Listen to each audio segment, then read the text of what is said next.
Hello and welcome to my YouTube channel green paradise with Priyanka. আজকে আমি চলে এসেছি আমার বাড়ির এই থাই অল টাইম আমের গাছটি নিয়ে। কিছুদিন আগে আমি আপনাদের সঙ্গে শেয়ার করেছিলাম যে আমার গাছে অনেকগুলো নতুন ব্রাঞ্চেস এসেছে এবং প্রত্যেকটি ব্রাঞ্চেসে কিন্তু ভরে ভরে বোল এসছে। দেখুন আমার গাছে বোলগুলো কিন্তু ফুটে গিয়ে অলরেডি ফল সেট হচ্ছে।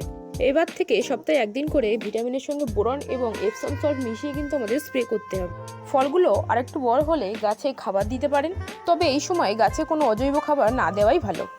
আর বৃষ্টির পর আপনাদের বাড়িতে থাকা প্রত্যেকটি ফলন্ত গাছে কিন্তু একবার করে ফাঙ্গিসাইড স্প্রে করে দেবেন, কারণ বৃষ্টির পর গাছে ফাঙ্গাস অ্যাটাকের সম্ভাবনা থাকে।